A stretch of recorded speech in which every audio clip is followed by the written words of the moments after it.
현재 태국 전역의 한국 기업 공장들에서 태국인 노동자들의 대규모 불법 파업이 벌어지고 있는 가운데 태국 통계청에서 충격적인 영상을 공개하자 태국 전역은 그 즉시 경악의 도가니에 휩싸였다고 하는데요. 그렇다면 도대체 태국인들을 모두 경악시킨 충격적인 영상의 정체는 무엇일까요? 안녕하세요. 저는 미국 출신의 제니퍼라고 합니다. 저는 CNN 소속의 기자로 현재 아시아 지역 담당을 맡고 있는데요. 그리고 최근에는 태국에서 충격적인 상황이 발생되고 있다길래 저는 태국으로 파견 가게 되었습니다.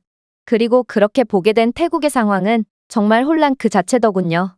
평화롭고 조용한 분위기를 자랑하는 태국에서 대체 무슨 일이 있었길래 이러한 극악의 혼란의 상황이 발생하고 있단 말인지 저는 정말 깜짝 놀라 사건의 전말을 조사해보게 되었는데요. 그리고 조사 결과 이러한 혼란의 원인은 바로 현대자동차 공장에 근무 중인 태국인 노동자들이 불법적인 파업을 일으켰기 때문이더라고요. 사실 저는 꽤 놀랄 수밖에 없었습니다. 저는 아시아 특파를 맡으면서 한국 기업들의 공장은 아시아 지역 웬만한 곳에서 전부 찾아볼 수 있었는데 한국 기업들은 노동자들로 하여금 업계 최고의 대우를 해주기로 유명하거든요. 덕분에 현지 노동자들은 이러한 한국 기업 공장들의 높은 복리후생과 임금에 만족하며 늘 최고의 퍼포먼스를 발휘하곤 하죠. 그러나 현재 현대자동차 공장의 태국인 노동자들은 단체적인 파업을 벌이는 이례적인 모습을 보여주고 있었고 저는 이러한 특종감의 상황에 곧바로 조사에 착수하게 되었습니다. 그리고 저는 이러한 태국인 노동자들의 대규모 파업의 상황을 조사하다가 놀라운 비밀을 파헤치게 되었는데요.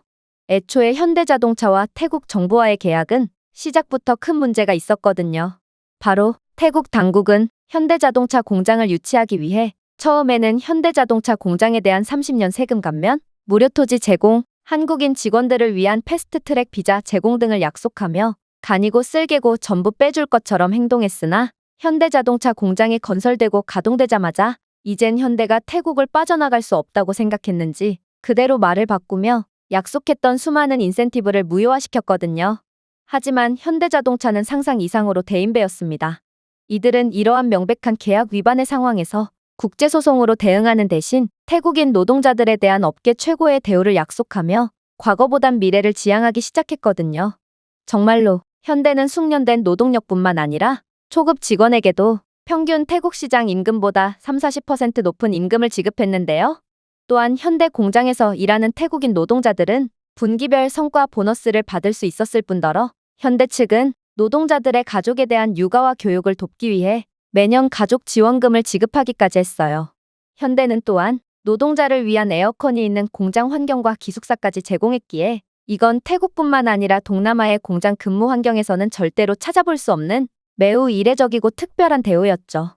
사실 아무리 태국이 동남아에서는 꽤나 경제적으로 안정된 입지를 자랑하는 국가라지만 태국 현지의 공장들에서는 최저임금 착취가 공공연한 관행으로 여겨지고 초과 근무는 거의 의무적이지만 초과 수당은 아예 없는 게 현실이거든요.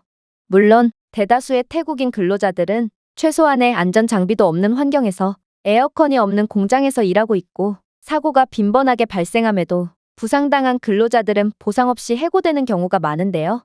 그러나 이러한 극도로 열악한 환경에서도 현대자동차 측은 현지화의 상생을 이유로 노동자들에게 최고의 대우를 약속하며 인간다운 삶을 보장했던 것입니다.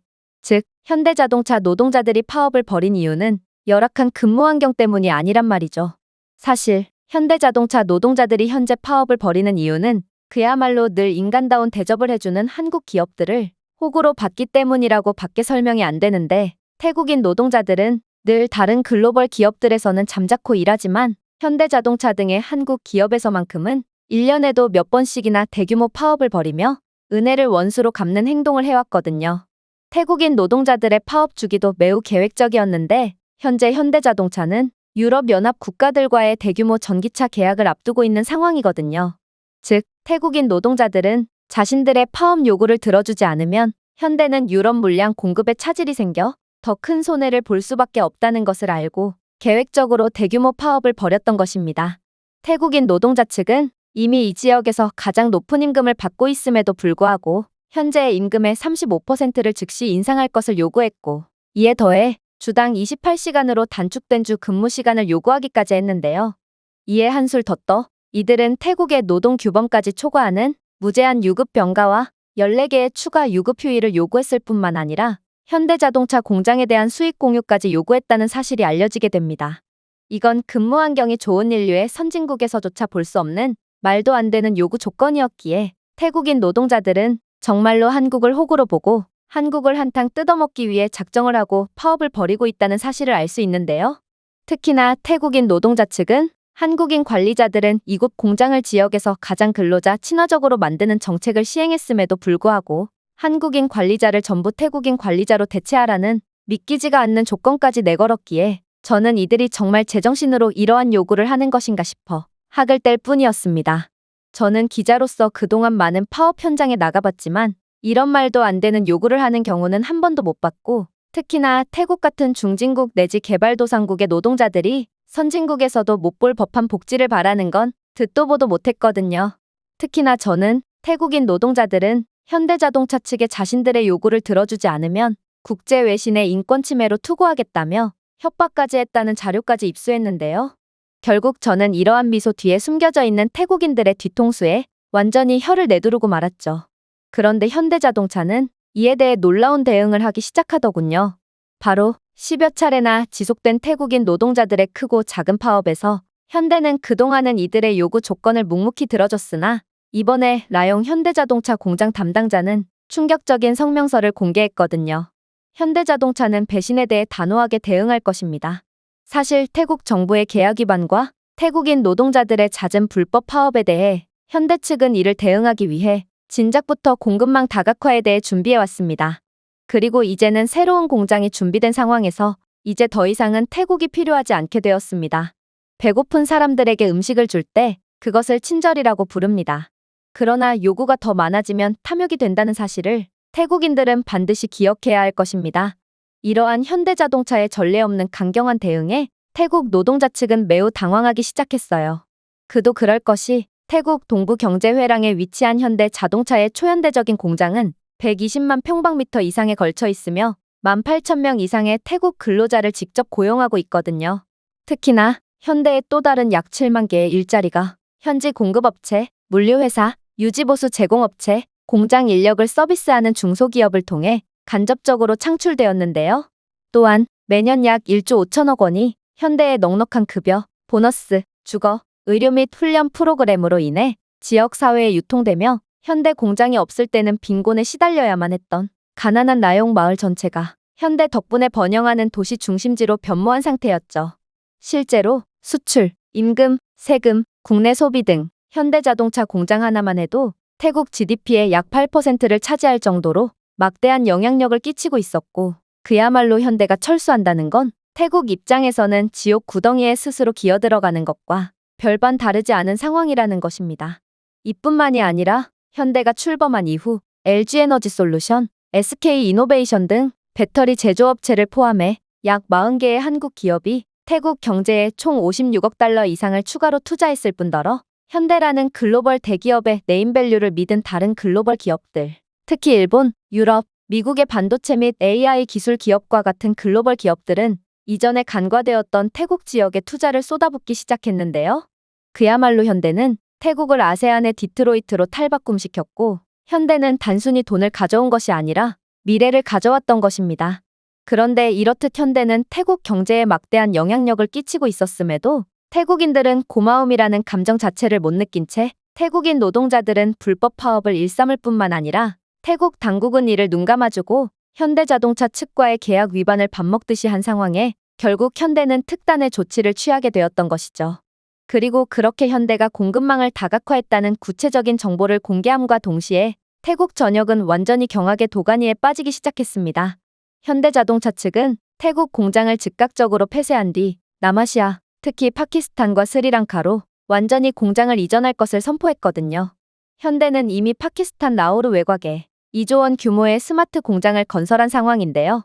파키스탄 정부는 현대자동차에게 15년의 파격적인 세금 혜택과 경제특구 지정 등의 이권을 보장한 상황이며 현대의 새로운 남아시아 공장은 스마트 공장으로 설계되었기에 현대는 AI 기반 품질 관리 시스템, 완전 자동화된 전기차 배터리 조립 라인, 클라우드 기반 물류 최적화를 통해 태국 공장에서에 비해 차량당 생산 비용이 15% 감소할 예정인 상황입니다. 또한 파키스탄의 노동력은 태국에 비해 30-40% 저렴하므로 이러한 노동력 절감으로 연간 2,200억 원 이상의 임금 비용을 절약할 수 있는데요. 특히나 파키스탄은 중앙아시아, 중동, 아프리카로 수출하기 위한 전략적 요충지이기 때문에 태국을 넘은 미래 물류 허브라고 할 수 있었죠. 태국에서 탈출한 현대는 스리랑카 공장에서도 상당한 이익을 볼 예정인데요. 스리랑카는 현대 측에 10년간의 수입 관세 면제 혜택을 제공함과 동시에 전기차 개발을 위한 친환경 인프라를 무상으로 건설해주겠다며 파격적인 혜택을 내걸었거든요. 특히나 스리랑카는 현대의 가장 큰 파트너라고 봐도 무방한 인도와 지리적으로 상당히 인접해 있는 국가임과 동시에 아프리카와 아세안으로의 항로 역할도 수행하므로 현대는 수출 관세 감소와 빠른 배송 경로로 인해 연간 최대 1,000억 원 이상을 절감할 수 있는 셈입니다. 즉, 파키스탄과 스리랑카의 노동력, 유틸리티 및 규제 절감 효과를 결합한다면 현대의 예상 단위 생산 비용은 22% 감소하여 전 세계 전기차 부문에서 상당한 가격 경쟁력을 보일 수 있을 것으로 예상되는데요. 그야말로 현대는 태국의 갑질의 공급망 다각화라는 특단의 수로 대응하며 위기 속에서도 기회를 창출한 셈이었고, 현대는 새로운 공장 덕분에 기존의 태국에서의 연간 35만 대의 생산량에서 연간 50만 대 이상의 생산량을 가질 수 있게 되었으므로 태국 노동자들의 바람과는 달리 현대는 굳이 태국이 없더라도 기존의 유럽연합과의 계약 또한 문제없이 지킬 수 있게 되었던 것입니다. 이렇듯 한국은 새로운 기회를 얻고 태국은 완전히 국가 경제 괴멸 직전에 내몰린 상황에 태국은 발등에 불이 붙어버렸어요. 그리고 현대자동차가 태국 공장을 즉시 폐쇄하고 파키스탄과 스리랑카로 사업장을 이전하겠다고 공식 발표했을 때 태국의 정치, 경제, 언론계는 발칵 뒤집히고 말았죠. 이건 당연한 결과였습니다. 현재 태국은 경제 분야에서 거의 현대자동차 하나에만 의존하고 있는 상황이고 그저 현대자동차 공장 하나 철수하는 것만으로 태국 GDP는 곧바로 10% 하락, 장기적으로 봤을 때 매년 5% 이상씩 하락할 전망이라는 태국 통계청의 자료가 발표되었거든요. 이건 전쟁을 하는 국가보다도 더욱 괴멸적인 피해를 입었다는 뜻이었고 태국은 한국을 호구로 보다가 결국 전쟁에 준하는 국가 비상 상황에 처하게 되었다는 것입니다. 실제로 현대자동차의 공식 발표 이후 방콕 증권거래소는 일순간에 11.2% 하락하여 시가총액 55조 원이 증발해버렸는데요.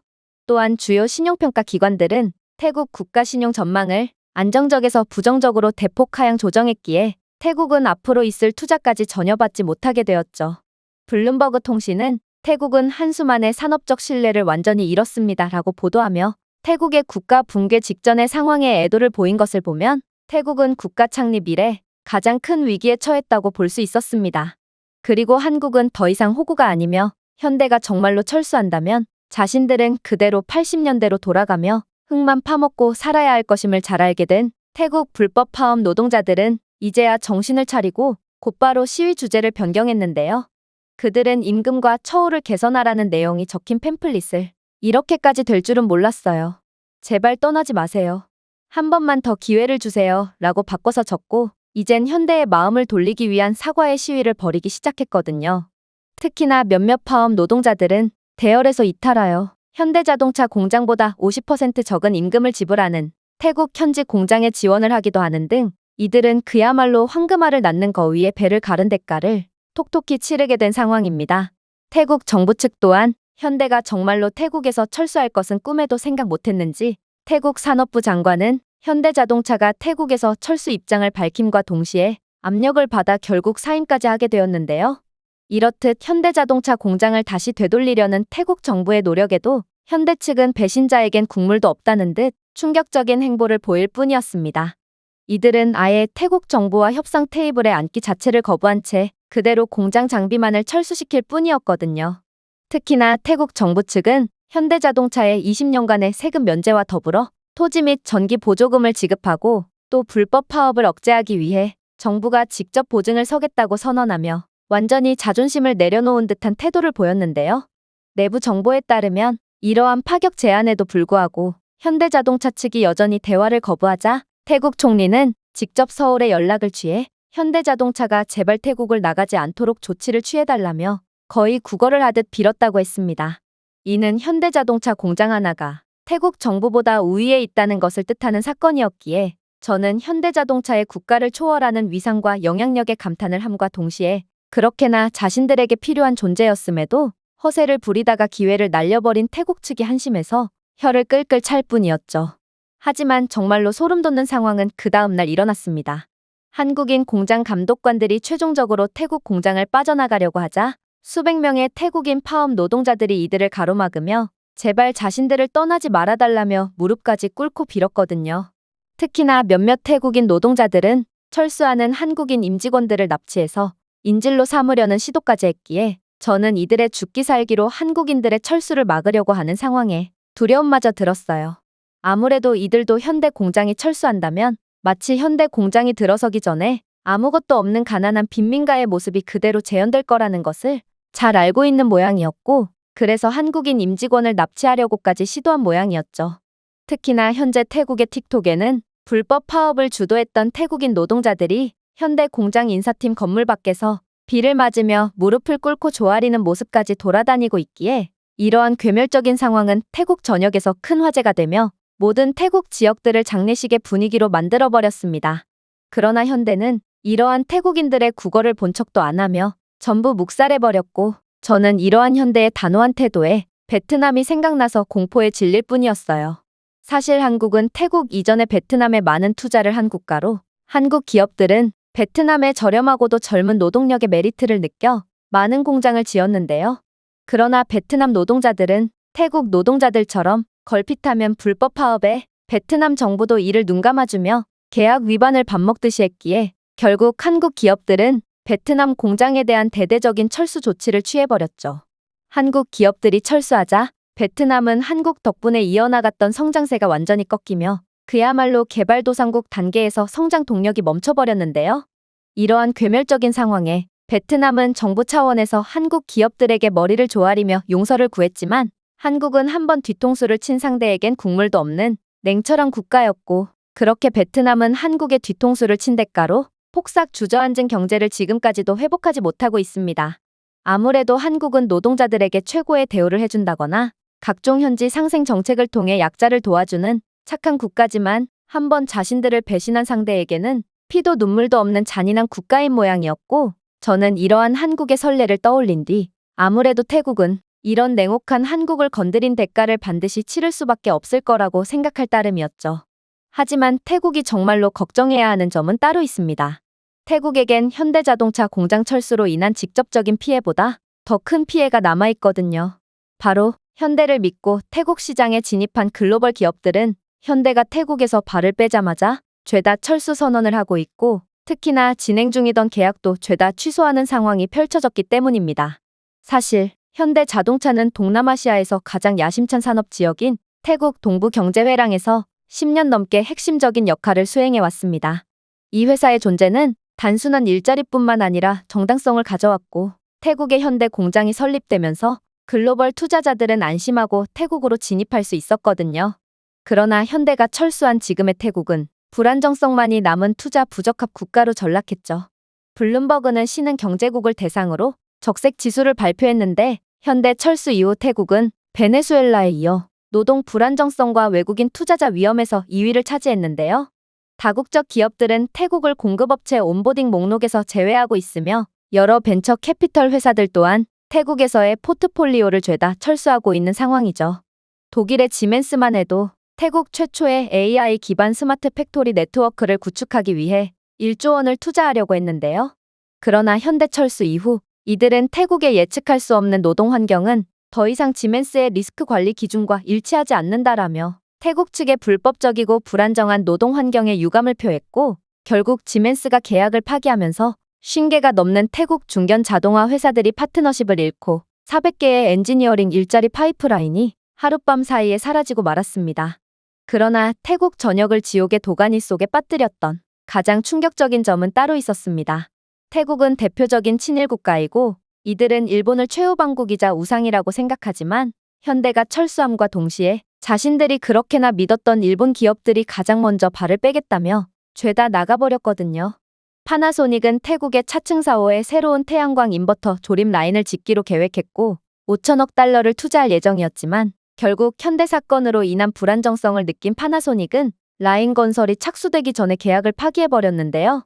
소니 또한 방콕에 플레이스테이션 개발 스튜디오를 오픈하여 글로벌 인디 타이틀을 지원할 예정이었지만 현대의 태국 철수는 태국의 깊은 정치적 노동적 불안정성을 보여준다며 그대로 발을 빼버렸습니다. 결국 태국의 천여 명의 게임 개발자가 해고됨과 동시에 태국은 동남아시아의 게임 혁신 허브가 될 기회를 잃고 말았죠. 그러나 태국 입장에서 무엇보다도 뼈아픈 점은 따로 있습니다. 그건 바로 아마존과 애플과 같은 굵직한 글로벌 대기업들에서도 태국에 투자를 할 예정이었지만 현대의 철수로 이 모든 기회가 물거품이 되어버렸기 때문인데요. 아마존은 인도차이나 전역의 서비스를 제공할 대규모 클라우드 데이터 허브로 태국을 선정했고 8조 원 규모의 데이터 센터를 건설하기 일보 직전이었지만 현대의 철수 이후 법적 불확실성과 갑작스러운 정책 변화에 대한 인식으로 인해 아마존은 투자를 인도네시아로 전환했거든요. 신뢰는 기술 인프라의 통화이지만 그것을 전혀 몰랐던 태국은 이러한 통화가 전부 고갈된 셈이었죠. 그러나 애플의 경우는 태국 입장에서 무엇보다도 뼈아픈 상황이었어요. 애플은 중국을 넘어 제조 공정을 다각화할 계획이었으며 태국은 특히 에어팟 및 애플워치 부품과 같은 액세서리의 2차 조립 및 마이크로칩 패키징 장소로 고려되고 있었는데요. 애플은 수완납품 공항 인근에 2조 원 규모의 지역 물류센터를 설립하고 태국 대학과 제휴하여 애플 개발자 아카데미 설립을 추진하여 동남아시아로의 진출을 계획하고 있었거든요. 그러나 현대 사건 이후 애플의 위험평가팀은 태국을 노동 파괴적이고 정치적으로 불안정하며 평판적으로 위험하다라고 지적했고 이 지역에서 가장 책임감 있는 외국인 고용주인 현대자동차가 급진적인 노조에 밀리고 태국 정부에 의해 무시되기까지 했다면 애플은 태국에서 자체 IP, 인력 안정성, 공급망을 신뢰할 수 없다라며 이 모든 계획을 철회한 채 방글라데시로 공급망을 옮기겠다는 신계획을 발표했거든요. 즉, 현대가 떠났을 때는 그저 경고였다면 애플과 아마존이 떠났을 때는 장례식의 상황이었던 것입니다. 물론 현대자동차는 전 세계적으로 막강한 영향력을 끼치는 메가 기업답게 공장 철수 한 번으로 태국에 대한 이미지 자체를 완전히 바꿔버리기도 했는데요. 분명 현대 철수 전까지만 해도 태국은 미소의 국가로 유명했지만 태국인들의 이러한 은혜도 모르는 행보와 이익을 위해서라면 은인의 뒤통수를 치는 수준 낮은 민족성에 다른 거물급 정치 세력이나 막대한 영향력을 끼치는 연예인들도 죄다 태국을 벗어나고 있는 상황이거든요. 미국 대사관은 태국 사회는 외국 후원자들에게 놀라운 문화적 적대감을 보여주고 있다라며 유감을 표했고 태국과의 외교적 입지를 축소할 것을 밝혔는데요. 미국은 치앙마이와 콘카엔에 있는 아메리칸 센터 문화사무소를 조용히 폐쇄했고 향후 3년간 미국과 태국 간의 혁신 대화를 폐기했거든요. 그야말로 한국이라는 나라와 한국 기업에 대한 글로벌 이미지는 상상한 것 그 이상이었고 이제는 한국은 이상한 짓을 할 만한 국가가 아니고 이들을 건드리는 세력이야말로 악의 세력이라는 논리가 전 세계적인 공감을 받는 지경에 이른 것입니다. 억만장자 및 메가 인플루언서들의 투자 철회도 뼈아팠어요. 사실 태국은 고액 자산가들이 투자하며 머물기로 유명한 휴양지인데요. 그러나 현대 철수 소식에 부유한 은퇴자들은 문화적 적대감과 외국인에 대한 불신을 이유로 태국 재산을 청산했고 방콕과 푸켓, 치앙마이의 고급 부동산은 그 즉시 가치가 45% 폭락해버렸습니다. 상황이 이렇게까지 극단적으로 치닫자 태국 정부의 한국에 대한 구걸은 더욱 극심해졌는데요. 그렇게나 의기양양하게 한국 기업에 대한 불이익을 남발하던 태국 총리는 이제 태국 현대자동차 공장 담당자에게 직접 찾아가며 제발 공장을 철수하지 말아달라고 빌고 있는 상황이거든요. 하지만 한국의 태국에 대한 입장이 변할 것 같지는 않습니다. 왜냐하면 한국과 태국은 서로 감정이 상당히 안 좋은 상태거든요.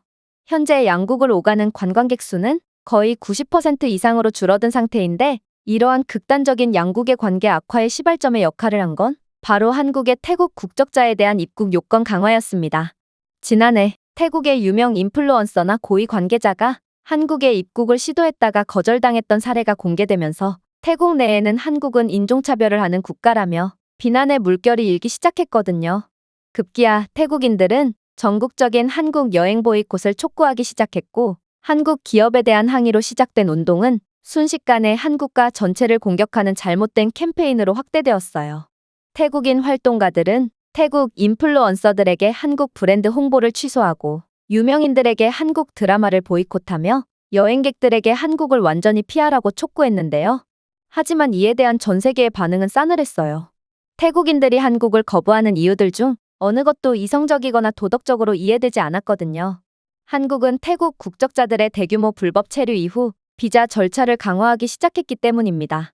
2025년 기준으로 15만 명 이상의 태국 국적자들이 한국에서 불법적으로 생활하고 있고, 태국인들 중 78%가 관광 또는 학생 비자로 입국하여 한국에 수년간 불법적으로 초과 체류하고 있는 상황인데요.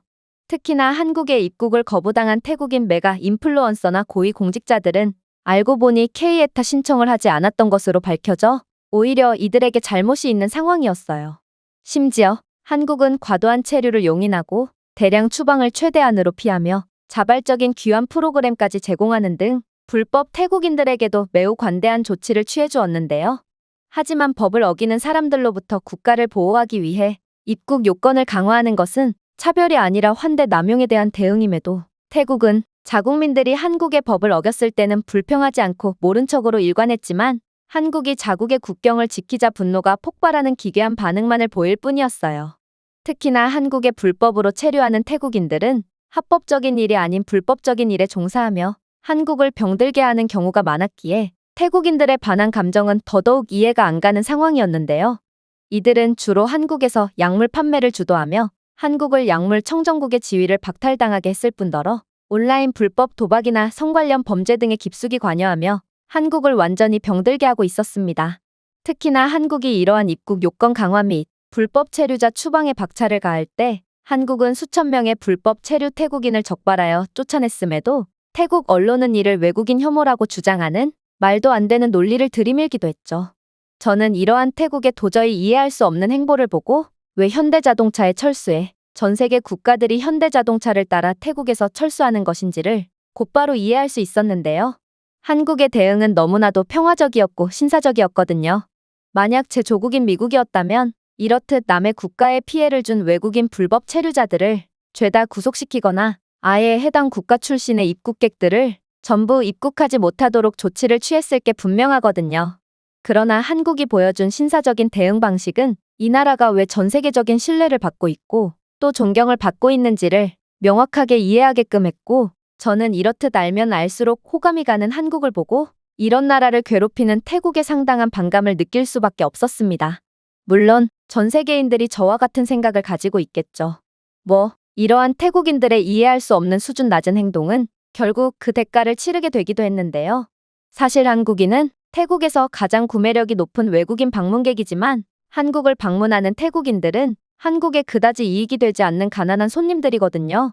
즉, 한국을 방문하는 태국인 관광객 수가 줄어들든 말든 한국 입장에서는 그다지 신경 쓸 거리도 아니었지만, 태국을 방문하는 한국인 관광객들이 대폭 감소했다는 말은 태국은 그야말로 괴멸적인 경제적 손해를 피할 수 없게 되었다는 말과 같다는 것입니다. 실제로 방콕과 푸켓에 있는 식당과 카페, 클리닉, 여행사, 호텔들은 한국인 관광객들이 줄어듦에 따라 하나둘씩 문을 닫고 있는 상황이고, 한국 관광 수입에 의존하는 태국 기업들, 특히 통노르, 치앙마이, 크라비는 거의 파산 상태에 직면한 상황이거든요. 푸켓에서 대규모 호텔 사업을 운영하던 태국인 사업 소유주는 우리는 한국인들에게 오지 말라고 말했고 그들은 귀를 기울였습니다. 이제 우리는 아무것도 없습니다라며 한국에 대들었다가 모든 것을 잃고 파산 직전에 몰린 자신의 상황을 허탈해했는데요. 태국은 대부분의 경제 구조가 관광업에 치중되어 있는데, 이렇듯 태국의 큰손인 한국을 스스로 거절한 상황에 이들이 경제 붕괴 직전에 몰리게 된 것은 어찌 보면 당연했던 것입니다. 그렇게 한국을 호구로 보고 갑질을 했던 태국은 모든 것을 잃은 채 무릎을 꿇게 되었습니다. 한국은 태국이 그다지 필요가 없는 선진국이지만 태국은 거의 대부분의 경제 구조를 한국에 의존하는 기형적인 국가일 뿐이었기에 이렇듯 태국은 주제도 모르는 바보 같은 행동 때문에 모든 것을 잃게 된 것이죠. 앞으로 상황이 어떻게 흘러갈지는 모르겠지만 현재 태국 총리가 일개 한국의 공장 책임자 앞에 무릎을 꿇었다는 것 자체만으로 태국은 한국의 발끝에도 못 미치는 국가라는 사실을 전 세계에 알린 꼴이라고 할 수 있는데요. 태국의 목숨줄은 한국이 쥐고 있는 만큼 저는 한국이 어떤 행보를 보일지 계속해서 주목하고 있는 상황입니다. 여기 한국의 발전은 이제 끝이고 한국 경제는 한국전쟁 직후로 다시 회귀할 일만 남았다고 주장하는 중국의 경제 전문가가 있습니다. 그러나 그녀는 우연히 가게 된 한국에서 충격적인 장면을 목격하게 되었고 결국 이럴 수는 없다며 그 자리에서 까무러치고 말았다고 하는데요. 그렇다면 그녀가 한국에서 대체 어떤 경험을 했던 것일까요? 안녕하세요. 저는 중국 출신의 옌이라고 합니다. 저는 당 간부 출신 부모님을 둔 덕분에 중국에서 남부럽지 않게 살았는데요. 제 인생은 부모님 덕분에 늘 수월했고 미국 최고의 명문대학교인 하버드 대학교까지 진학하는 쾌거를 이루었기에 저는 정말 제 인생에 200% 만족하며 살았죠. 그러나 요즘 들어 한 가지 거슬리는 점이 있었습니다. 그건 바로 한국이었죠.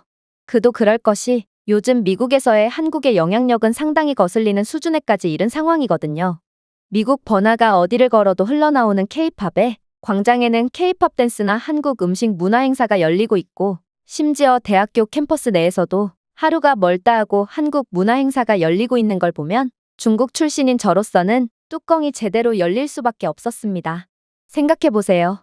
저는 중국에서 한국이라는 나라 자체가 중국의 속국쯤 되는 국가고 현재 인기를 끌고 있는 한국 문화나 음식들은 죄다 한국이 중국의 것들을 그대로 베끼거나 훔친 것들이라고 배워왔거든요. 그런데 이러한 우수한 중국의 문화가 제 눈앞에서 희롱당하고 있는데 자랑스러운 중국인인 제가 어떻게 이 상황을 참을 수가 있겠어요? 물론 수업 시간에도 마찬가지였어요. 명색이 세계 최고의 대학교인 하버드 대학교였지만 교수님들은 무슨 주제만 나오면 한국과 연관지으며 한국에 대한 칭찬을 아끼지 않았거든요. 자신은 한식에 미쳐있는 자신의 딸의 성화에 못 이겨 요즘 식단을 한식으로 바꾸게 되었는데 벌써 몸무게가 5kg이나 빠지고 피로감도 줄었다면서 학생들에게 한식을 먹을 것을 적극적으로 추천해주는 교수님도 계셨고 또 한국의 기적과도 같은 발전사는 전 세계가 주목을 해야 한다며 한국을 마치 선진국이라도 되는 양 칭찬을 늘어놓는 교수님도 있었죠. 이건 매우 이상한 상황이었습니다. 한국은 선진국 인척을 하기 위해 외국인들에게 보여지는 부분에 한해서만 인프라를 꾸며놓은 국가로 평범한 한국인들이 거주하는 지역으로 들어가 보면 한국의 처참한 수준의 가난한 모습을 찾아볼 수 있거든요. 그런데 어떻게 하버드 대학교의 교수마저 이러한 한국의 사기극에 홀랑 속아 넘어갈 수가 있단 말인가? 저는 어쩌면 아무리 하버드 대학교의 교수라도 별거 아닐 수도 있을 거라고 생각했고 그렇게 모든 학생들이 보는 앞에서 한국의 현실을 낱낱이 밝힘과 동시에 중국의 위상을 드높이기 위해 만반의 준비를 다하기 시작했습니다. 그리고 그 기회는 얼마 가지 않아 찾아오게 되었죠. 그건 바로 국제정치학 수업 시간에 교수님께서 현재 세계에서 가장 과소평가되고 있는 국가는 어디냐는 의미심장한 질문을 건네셨을 때의 일이었는데요. 그런데 교수님께서는 아프리카 국가들이나 미국 등 다양한 답변을 내놓는 학생들을 완전히 벙찌게 만드는 충격적인 대답을 건네오시는 거 아니겠어요? 전부 틀렸습니다. 그건 바로 한국이에요. 여러분들은 한국을 문화나 음식 등으로 최근에야 반짝 뜨고 있는 국가라고 생각할지 모르겠지만 한국은 알면 알수록 두려워지는 국가거든요. 일단 여러분들은 잘 모르실 수도 있겠지만 한국의 기술력은 전 세계 최고 수준으로 현재 한국은 압도적인 기술력을 바탕으로 전 세계의 모든 국가 수주를 전부 따내며 막대한 부를 쌓고 있습니다. 그러나 이러한 국가 간의 기술 수출 및 거래는 일반적인 사람들이라면 파악하기 어려운 정보이므로 아직도 많은 사람들이 한국이 조용하게 막대한 부를 쌓고 있다는 사실을 전혀 모르고 있죠. 하지만 한국은 이러한 압도적인 기술과 부유함을 바탕으로 몇 년 내로 정말 큰일을 낼 게 분명하고 한국은 자신들이 조용하고 빠르게 선진국 반열에 오른 것처럼 이번에도 전 세계를 깜짝 놀라게 할 것이 분명합니다. 이건 전혀 말이 안 되는 소리였습니다. 그래봤자 중국의 속국이자 중국이 먹다 버린 부스럭이나 주워먹는 한국이 도대체 무슨 기술력을 발전시켰고 또 전 세계를 호령한다는 말인가? 저는 한국의 선진국 인척에 속은 교수님이 한심해지기 시작했고 결국 참다 못해 나서기로 했어요. 글쎄요. 한국은 그저 선진국 인척을 하는 것일 뿐 한국 서민들의 실제 모습은 처참하기 그지없는걸요?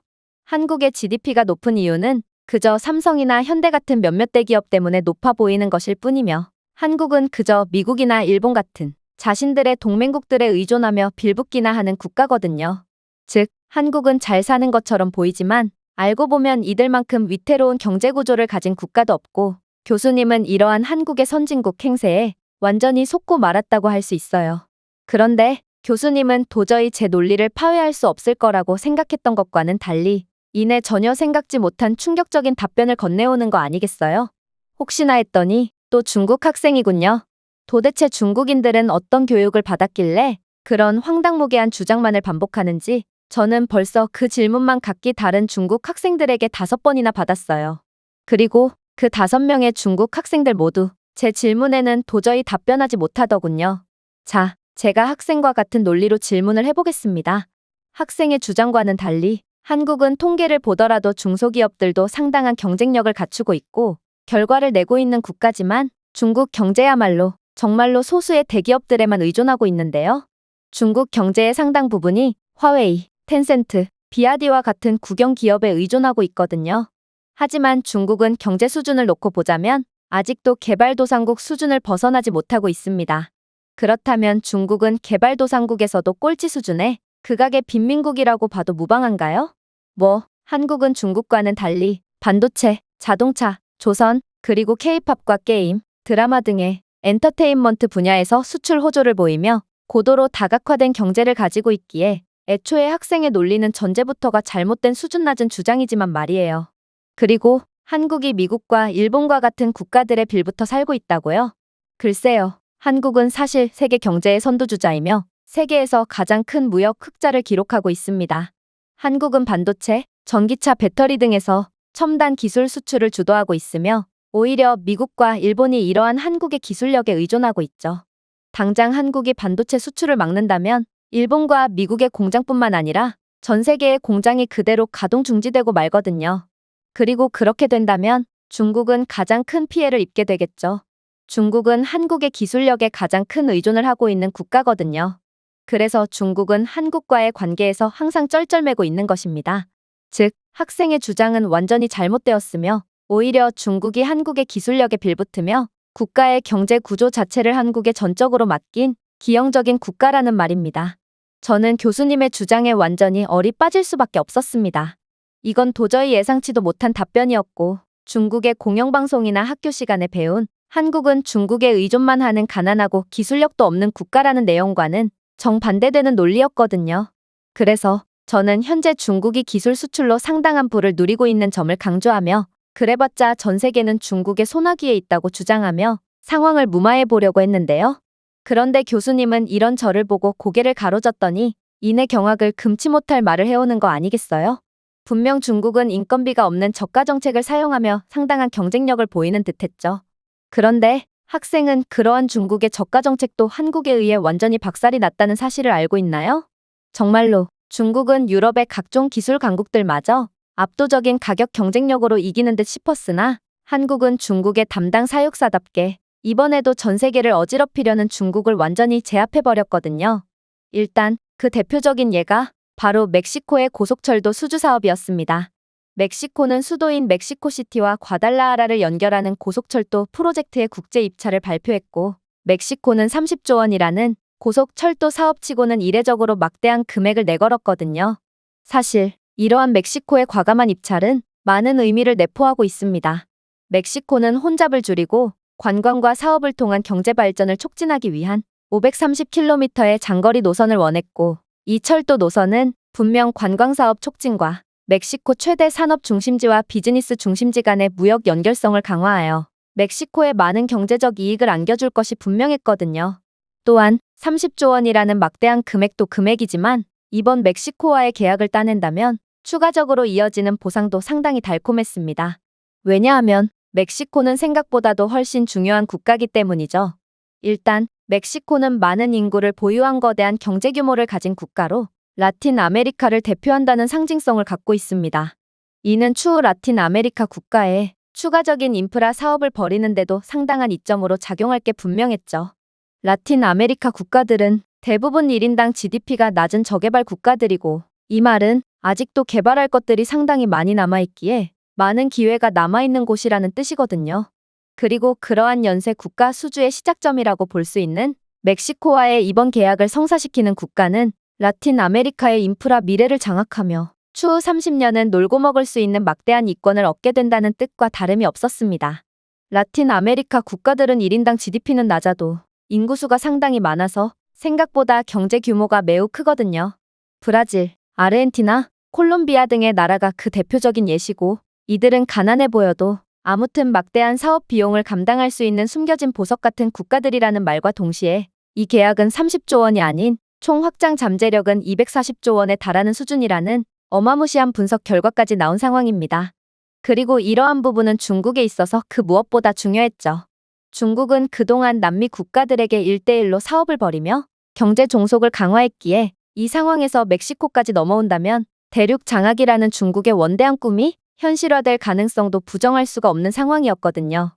하지만 결과적으로 멕시코는 한국과 계약을 하기로 결정했고 중국은 다 잡은 꿈이 한국 때문에 물거품으로 돌아가게 됩니다. 사실 많은 전문가들은 중국의 승리를 점쳤습니다. 그건 바로 압도적인 가격 경쟁력 때문이죠. 중국의 철도 기술은 급속도로 발전하고 있는데 인건비랄 게 없는 비정상적인 가격 경쟁력까지 자랑하니 한국이 아무리 기술적으로 뛰어나다고 해도 중국에는 안 될 거라고 예상했던 것이죠. 그렇다면 한국은 어떻게 중국이 그토록 바라마지 않던 멕시코 계약을 압도적인 격차로 따내며 14억 중국인들의 꿈을 완전히 박살낼 수가 있었을까요? 이건 간단합니다.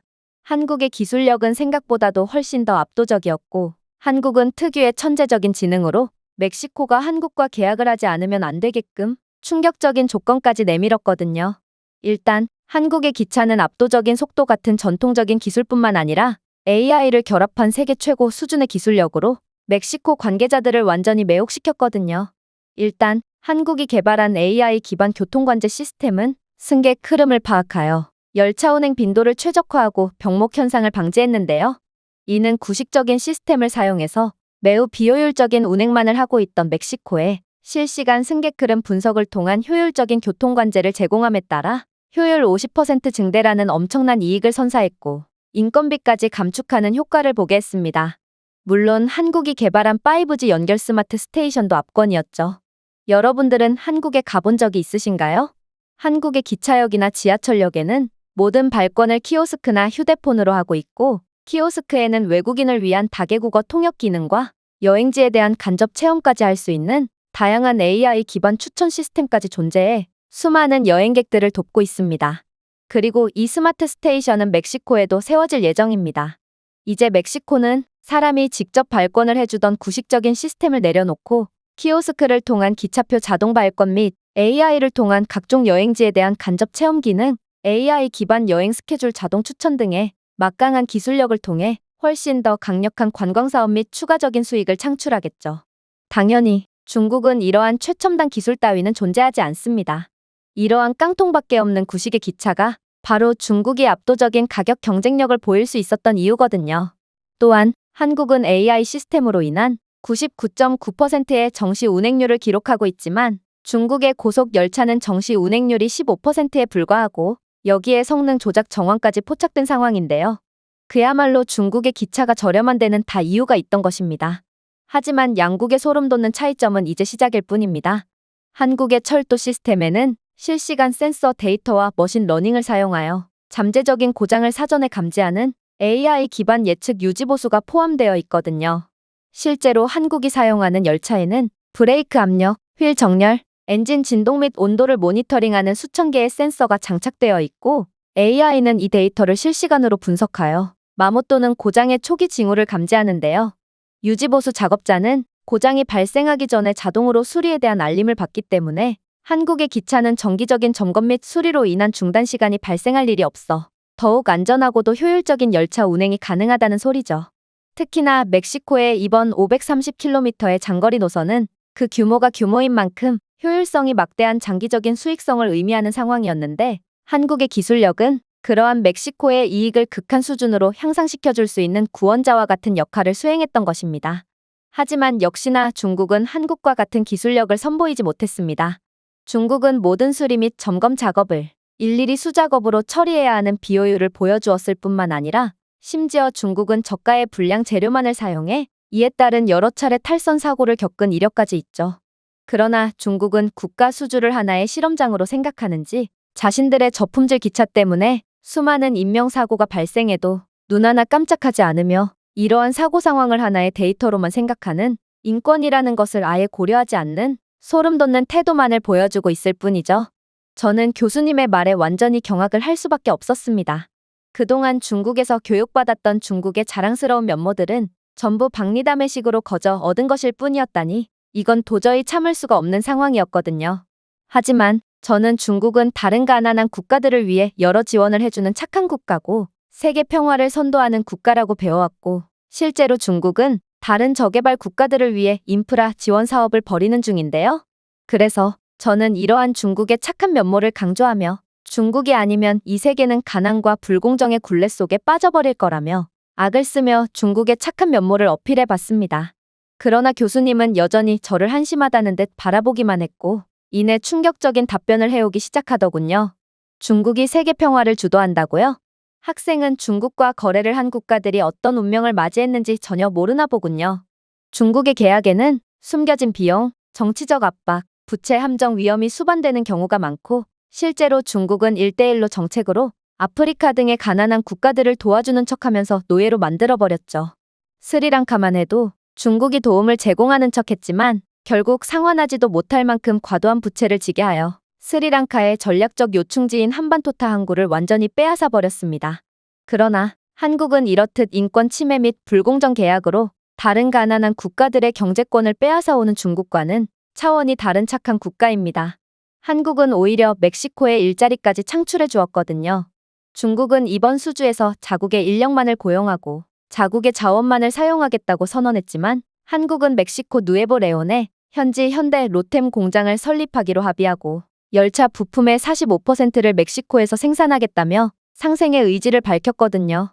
실제로 멕시코의 몬테레이에는 현대, LG 등의 다양한 공장이 설립되어 있고 현지와의 상생을 추구하는 한국은 현지 인력들에게 최고 대우를 해주기로 유명하므로 이러한 한국의 공정하고도 함께 발전하려는 의지는 더더욱 멕시코 및 중국에 시달리던 라틴 아메리카 국가들에게 큰 희망과 호감을 불러일으켰습니다. 그러나 한국이 이번 프로젝트에서 중국을 압도한 결정적인 이유는 따로 있습니다. 바로 한국은 멕시코에 극복할 수 없을 것처럼 보이는 한계마저 완전히 극복해준 미친 듯한 면모를 보여주었거든요. 일단 멕시코는 불의 고리 지역에 위치해 있어 잦은 지진이 발생하는 국가며 극심한 더위 및 계절성 폭풍으로 철도 인프라를 유지하기에 취약한 국가입니다. 그리고 다른 국가들은 이러한 멕시코의 한계에 대한 해결책을 도저히 제시하지 못했죠. 그러나 한국은 맞춤형 설계의 대가였습니다. 한국이 현재 전 세계의 국가기술 수주에서 모든 계약을 쓸어담고 있는 이유가 이러한 상당한 지능과 융통성을 발휘해 맞춤형 설계를 제공하기 때문인데요. 그리고 한국은 이번에도 다른 국가들은 생각지도 못했던 충격적인 해결책을 가지고 나왔죠. 바로 한국은 자체 기술력을 통해 규모 7.0 이하의 지진 충격까지는 막을 수 있도록 무지막지한 내진 설계를 갖고 나온 것입니다.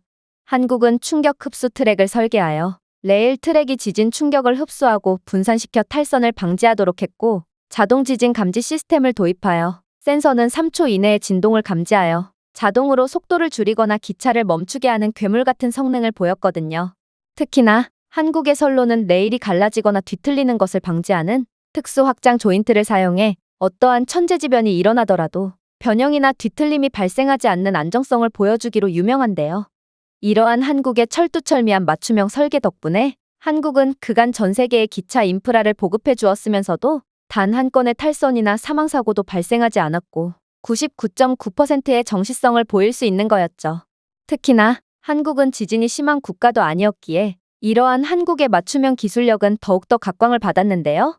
지진이 심하기로 유명한 일본에서도 이 정도 철도 기술력을 가지고 있지 않기에 한국은 일본과 비교되며 더더욱 전 세계 전문가들로부터 극찬을 받기도 했죠. 또한 한국은 내열 제동 시스템을 통해 멕시코의 고온에서도 끄떡없는 모습을 보여줬기에 멕시코는 자신들의 한계점을 유일하게 완벽하게 해결해준 한국을 선택할 수밖에 없었습니다. 반면에 중국은 어떨까요? 사실 중국도 이러한 내진 설계 및 고온에서도 견딜 수 있는 기술을 확보했다며 강력하게 주장했지만 시운전 결과 중국의 이러한 주장은 전부 성능 뻥튀기의 거짓말임이 밝혀졌습니다. 중국의 열악한 기술력으로는 멕시코의 극한의 더위 속에서 철도의 브레이크 고장으로 큰 사고를 피할 수 없을 것임이 밝혀졌고 내진 설계는커녕 오히려 선로는 기능을 유지하기에 최소한으로 필요한 내구도보다 훨씬 떨어져 굳이 지진이 아니더라도 선로가 금세 붕괴할 가능성이 높다고 평가받았거든요. 실제로 중국이 철도를 보급한 케냐 및 파키스탄에서는 선로 자체가 붕괴해버렸고 결국 많은 사상자가 발생하기도 했는데요. 이는 저렴한 가격에 걸맞은 부실공사 및 싸구려 자재를 사용했다는 비판을 받기에 충분했고 결국 중국은 이들 국가들로부터 국제소송까지 걸리게 되었죠. 그러나 중국의 대응은 충격적이었습니다. 중국은 이러한 국제소송에서 패소했음에도 보상을 전부 무시해버리는 막장 대응을 이어나갔거든요. 심지어 중국이 태국과 라오스, 에티오피아에 보급한 기차는 조사 결과 성능 사기 및 성능 뻥튀기를 했다고 밝혀졌는데요. 최첨단 기술력으로 무장했다던 중국의 고속철도는 알고 보니 낡은 중앙 집중식 전력 시스템에 의존하고 있었고 엔진 하나가 고장나니 열차 전체가 비활성화 되어버렸거든요. 중국은 이들 국가들의 항의에 마지못해 자신들이 자체 수리를 해준다고 했지만 중국의 전문성 없는 수리는 기차를 더 고장나게 만들어서 상당한 지연 중단을 겪었고 중국은 자신들의 기술력으로는 기차를 수리할 수 없으니 다른 국가들의 외주를 맡기고 수리비를 청구하라고 하는 황당한 대응을 이어나갔지만 결국 중국은 약속한 수리비를 주지 않아서 또다시 국제소송에 걸렸죠. 물론 중국은 이러한 패소 결과도 전부 무시해버리는 막장 대응을 이어나갔지만 말이에요. 이러한 중국의 신뢰할 수 없는 면모야말로 모든 고난을 실력으로 정면 돌파하는 한국과 극명한 차이를 보이는 부분이라고 할 수 있습니다. 그리고 전 세계 선진국들도 파회하지 못한 중국의 저가 정책을 실력 하나로 깨부순 한국은 이제 멕시코를 넘어 마지막 남은 기회의 땅이라고 불리는 라틴 아메리카의 수주 계약을 전부 독차지하게 되며 엄청난 부를 독점하게 되겠죠. 한국은 변변한 자원조차 없는 국가지만 기술력 하나로 천연자원보다도 훨씬 더 마진이 많이 남는 기술 수출 사업에서 선두주자가 된 것입니다. 이게 바로 한국이 가장 잠재력이 높은 국가인 이유입니다. 한국은 조용히 막대한 이익을 챙겨오고 있고 이번 멕시코 계약을 시작으로 전 세계적으로 막대한 영향을 끼치며 기존의 선진국에 대한 정의를 완전히 뒤바꿀 것이 분명하거든요. 저는 교수님의 말에 완전히 할 말을 잃고 말았습니다. 그리고 저는 미국인 교수님은 괜히 중국이 싫어서 헛소리를 나열하고 있을 뿐이라고 생각하는 등 그야말로 현실 도피의 단계까지 이르렀죠. 결국 저는 교수님의 말이 채 끝나기도 전에 큰 소리를 치며 자리를 박차고 일어나 버렸어요. 교수님은 그냥 중국이 부러워서 중국을 무작정 깎아내리며 열등감을 표출하고 있을 뿐이에요. 누가 뭐래도 한국은 가난하고 기술력조차 없는 국가가 맞고 제가 다음 주에 이 자리에서 그러한 한국의 면모를 증명해 보임으로써 교수님이 거짓말을 하고 있다는 사실을 만천하에 공개하겠어요. 저는 제가 직접 한국에 가서 한국의 후진적인 면모를 취재해 오기로 했고 그 결과를 모두가 보고 있는 이 자리에서 증명하기로 했는데요. 그러나 교수님은 그런 저를 보고 당황을 하기는커녕 그저 저를 측은하다는 듯 쳐다볼 뿐이었고 저는 그러한 교수님의 태도에 완전히 이성을 잃고 그 자리에서 한국행 비행기를 예매한 후 그대로 한국으로 떠나버렸습니다. 그리고 저는 한국에 도착하자마자 경악을 할 수밖에 없었죠. 왜냐하면 저는 분명 중국에서 가난하고 중국의 지원이 없으면 말라 죽는 처절한 한국 영상을 수없이 접했음에도 그건 전부 합성된 가짜 영상이었는지 직접 온 한국에서 그러한 가난한 장면을 일절 볼 수가 없었거든요. 일단 저는 한국은 보여주기에 미쳐있는 국가라는 것을 잘 알고 있었고 그 즉시 관광객이 단 한 명도 없는 지역으로 향했는데요. 그런데 한국은 이러한 평범한 지역에서도 상하이와 선전처럼 중국에서 가장 발전된 도시보다도 훨씬 더 위대한 모습을 보여주고 있는 거 아니겠어요? 일단 인정하기 싫었지만 한국의 거리는 흠잡을 데 없이 깨끗했는데 길거리에는 중국의 일선 도시에서도 손쉽게 찾아볼 수 있는 쓰레기 더미도 없었고 먼지와 대소변 자국으로 덮인 보도도 없었으며 비위생적인 노점상도 아예 존재하지 않았어요. 한국의 길거리는 그저 모든 것이 완벽하게 잘 관리되고 있었죠.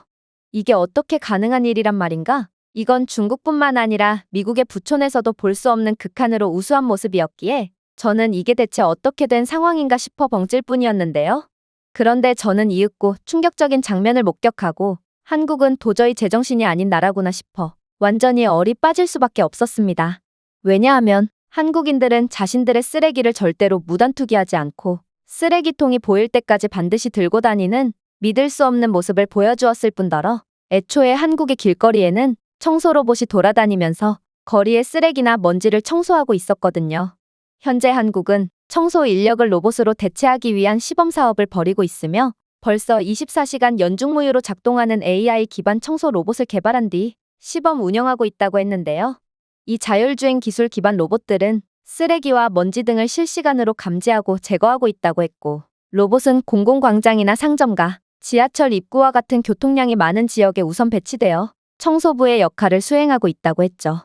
실제로 한국이 이러한 로봇을 배치한 이후 한국은 길거리에 눈에 보이는 쓰레기를 98% 제거했을 뿐만 아니라 엄청난 인건비의 감축 효과까지 봤다고 했는데요. 그리고 만약 한국이 이러한 시범 운영이 성공적으로 끝나게 된다면 마치 한국이 멕시코 및 라틴 아메리카 국가들의 상당한 기술 수출을 통해 막대한 이익을 얻게 되는 것처럼 이러한 청소 로봇을 통해서도 상당한 이익을 거둘 거라고 생각하니 저는 한국의 이러한 믿기지 않는 기술력과 부유한 모습에 혀를 내두를 따름이었습니다. 중국은 아무리 부촌이더라도 길거리에 쓰레기가 가득한데 중국에서는 건물 안에서 창밖으로 쓰레기를 버리는 게 당연시 여겨지고 있는 상황이고 책임감이라는 게 전혀 없는 아파트 관리인은 이러한 쓰레기를 그저 아파트 단지 밖으로 밀어내는 것이 전부이니 부촌에서도 관리가 거의 안 되는 모습을 보여주고 있거든요. 그런데 한국은 무지막지한 기술력으로 인간 자체가 필요가 없는 환경을 구축해둔 상태였고 심지어 이 청소 로봇은 실시간 AI CCTV까지 탑재되어 24시간 청소를 하다가 밤에는 각종 의심 상황 및 위험 상황을 포착 후 그대로 경찰 및 담당 기관으로 연락까지 해준다고 했기에 저는 더더욱 한국의 무자비한 기술력에 화들짝 놀랄 수밖에 없었습니다. 솔직히 저는 여기까지만 봤을 때도 제가 중국에서 가짜 영상과 날조로 교육을 받았고 한국은 그냥 차원이 다른 국가였다는 것을 인지하게 되었지만 문제는 저는 여기서 물러날 수가 없는 운명이었다는 것입니다. 저는 그렇게나 교수와 학생들 앞에서 큰 소리를 뻥뻥 친 상황이었는데 이대로 빈손으로 돌아간다면 저뿐만 아니라 중국이라는 조국도 완전히 개망신을 시키는 꼴이었거든요. 그래서 저는 어떻게든 한국의 가난한 모습을 찾기 위해 노력했습니다. 그러나 그렇게 발걸음을 내디듬과 동시에 저는 한국의 열악한 면모를 포착하게 되었고 역시 한국이 그럼 그렇지 하며 한국을 다시금 무시하게 되었는데요. 왜냐하면 한국의 이곳저곳에는 실시간 대기오염 수준을 알려주는 전광판이 존재하고 있었는데 이곳 전광판의 대기오염의 질을 번역해보니 매우 나쁜 수준이라고 적혀 있었거든요. 사실 저는 한국은 대기오염이 매우 심각한 국가로 한국에서 발생한 미세먼지 및 초미세먼지는 중국으로 건너와 중국을 오염시키고 있다고 들었는데요. 중국의 대기질이 매우 안 좋은 이유도 전부 한국 때문인 셈이었죠. 그리고 역시나 한국의 대기오염 수준은 상당히 좋지 않았고 저는 이러한 국제적으로 민폐를 끼치는 한국의 한심한 면모를 촬영한 채 정확한 정보를 담기 위해 한국의 정확한 미세먼지 수준을 조사했습니다. 그리고 저는 검색을 시작함과 동시에 까무러치게 놀랄 정보를 얻게 되었죠. 바로 현재 중국의 미세먼지 수치는 한국보다 훨씬 더 높은 수준이었기 때문입니다. 생각해보세요. 한국의 미세먼지가 중국으로 흘러들어갔다면 도대체 어떻게 한국보다 중국의 미세먼지 수치가 더 높을 수가 있겠어요?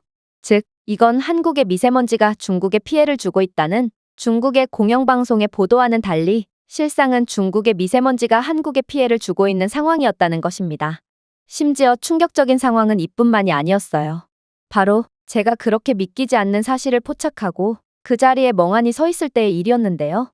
제가 미세먼지 수치를 검색해 볼 때부터 옆에 있는 신호등이 뭔가 이상하다 싶었는데 신호등의 주기가 불규칙하다는 느낌이 들었거든요.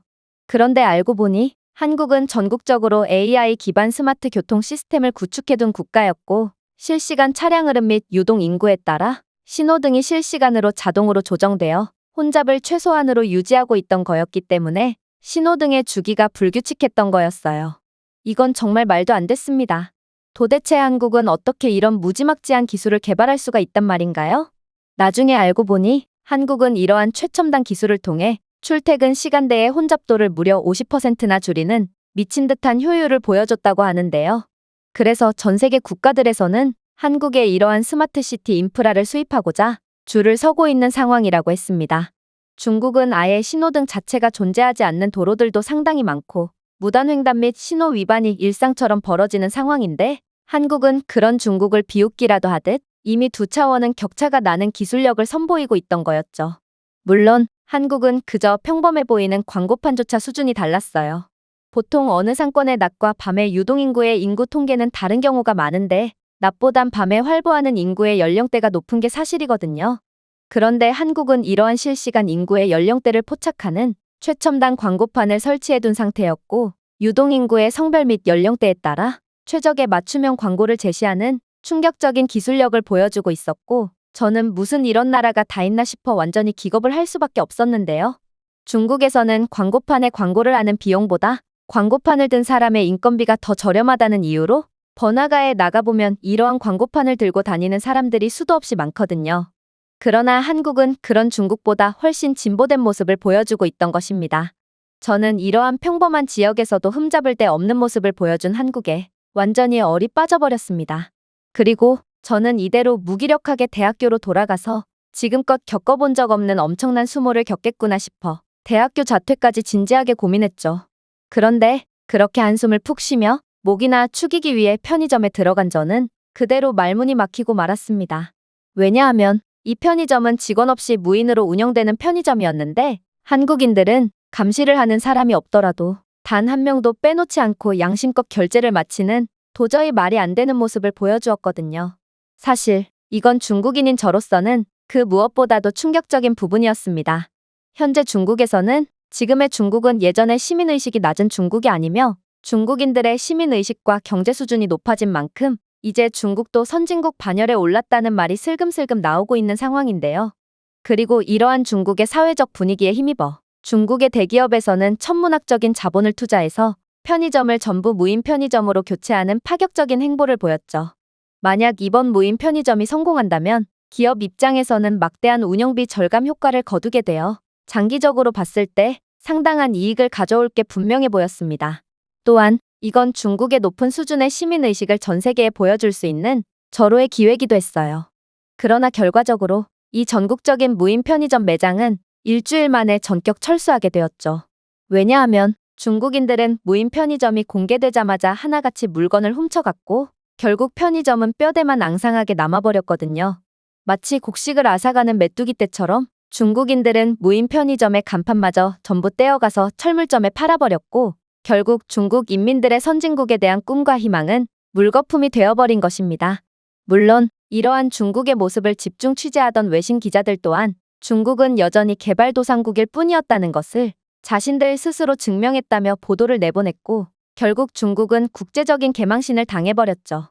그런데 중국도 성공하지 못한 무인 편의점을 어떻게 한국은 이렇게나 쉽고 당연하다는 듯이 성공할 수 있단 말인가? 저는 정말로 한국은 중국이 넘보기엔 너무나도 위에 있는 국가인가 싶어 완전히 허탈감을 느끼고 말았는데요. 결국 한국의 후진적인 면모를 포착하려던 저는 현타만 잔뜩 느낀 채 거의 도망치듯 한국에서 빠져나왔고 빈손으로 미국으로 돌아올 뿐이었습니다. 저는 현재 너무나도 쪽팔리고 면목 없는 마음에 도저히 학교 복귀를 하지 못하고 있는데요. 한국은 도대체 어떻게 되먹은 나라인지 제가 한국에서 얻은 충격은 지금까지도 생생한 상황입니다. 제가 준비해온 내용은 여기까지입니다. 끝까지 시청해주셔서 진심으로 감사드리며 여러분들의 구독과 좋아요, 알림 설정은 영상 제작에 큰 힘이 됩니다. 이상 세모튜브였습니다.